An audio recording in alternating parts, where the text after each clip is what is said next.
तो हेलो भाई लोग, तो कैसे हो आप लोग। तो आज मैं आपको बताने वाला हूँ खंड के कवच और कुंडलों के बारे में। कर्ण के कवच कुंडल अभेद्य थे, ये तो आपको पता ही होगा।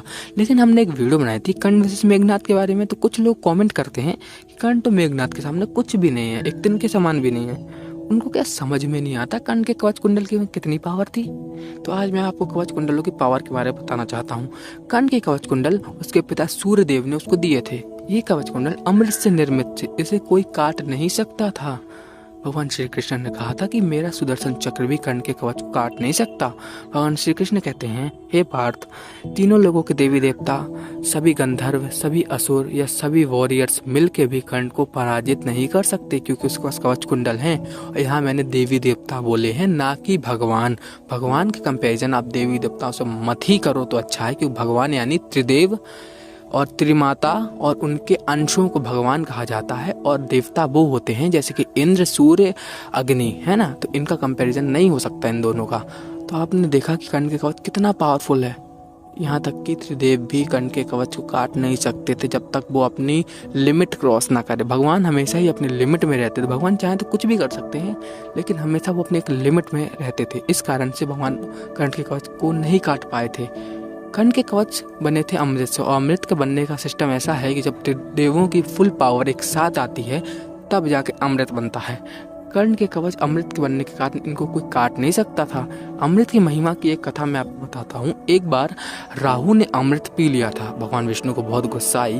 भगवान विष्णु ने राहु के ऊपर सुदर्शन चक्र चला दिया। जिस जिस जगह पे राहु के अमृत चला गया था, भगवान विष्णु भी उस जगह का कुछ नहीं बिगाड़ पाए। तो आप यहाँ से देख ही सकते हो कि भगवान विष्णु नहीं बिगाड़ पाए तो मेघनाथ की क्या औकात थी अमृत के सामने। आप यह समझ लो। मैं यहाँ पे ऐसा सीधा सीधा इसलिए बोल रहा हूँ। आपको एक बात बताता हूँ।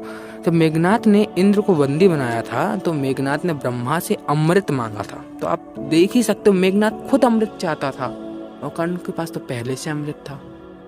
अब कुछ लोग बोलेंगे अगर अमृत होने से आदमी अजय हो जाता है तो भाई इंद्र क्यों हारे। तो इसका एक रीजन था, अमृत होने से लोग अजय नहीं होते, अमृत होने से लोग अमर होते हैं। लेकिन कर्ण अजय भी हो जाता था। उसका रीजन था कर्ण का कवच। अमृत तो वो प्रेजेंट था, उसके कुंडलों में भी था, उसके कारण कर्ण अमर होता था, और कवच के कारण कर्ण अजय होता था। कर्ण के कवच के कारण कोई अस्त्र छू ही नहीं पाते थे, तो कर्ण कैसे हार सकता है। आपको तो पता ही होगा ये बात इस बारे में। लेकिन कर्ण की पावर को हमेशा ही अंडर एस्टिमेट किया जाता है।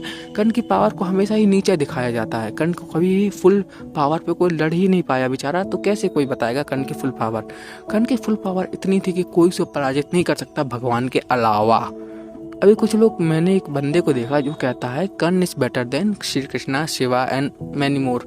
तो भाई मैं आपको बता दूं, नहीं, ऐसा पॉसिबल नहीं है। एक कर्ण का 1000 कर्ण भी भगवान को नहीं पराजित कर सकते, भले कितने भी कवच आ जाएं, क्योंकि भगवान हमेशा अपने लिमिट में रहते हैं। इसीलिए वो उसके कवच को नहीं काट पा रहे हैं। बस सिस्टम यही है और कुछ नहीं। तो आपने जाना कि कर्ण के कवच कितना पावरफुल था, और बहुत सारी वीडियो आएंगे इसमें मैं कर्ण के ट्रू पावर के बारे में बताऊंगा। लोगों को नहीं मालूम है कर्ण कितना ज़्यादा पावरफुल था। तो धन्यवाद। जय श्री कृष्णा। हर हर महादेव।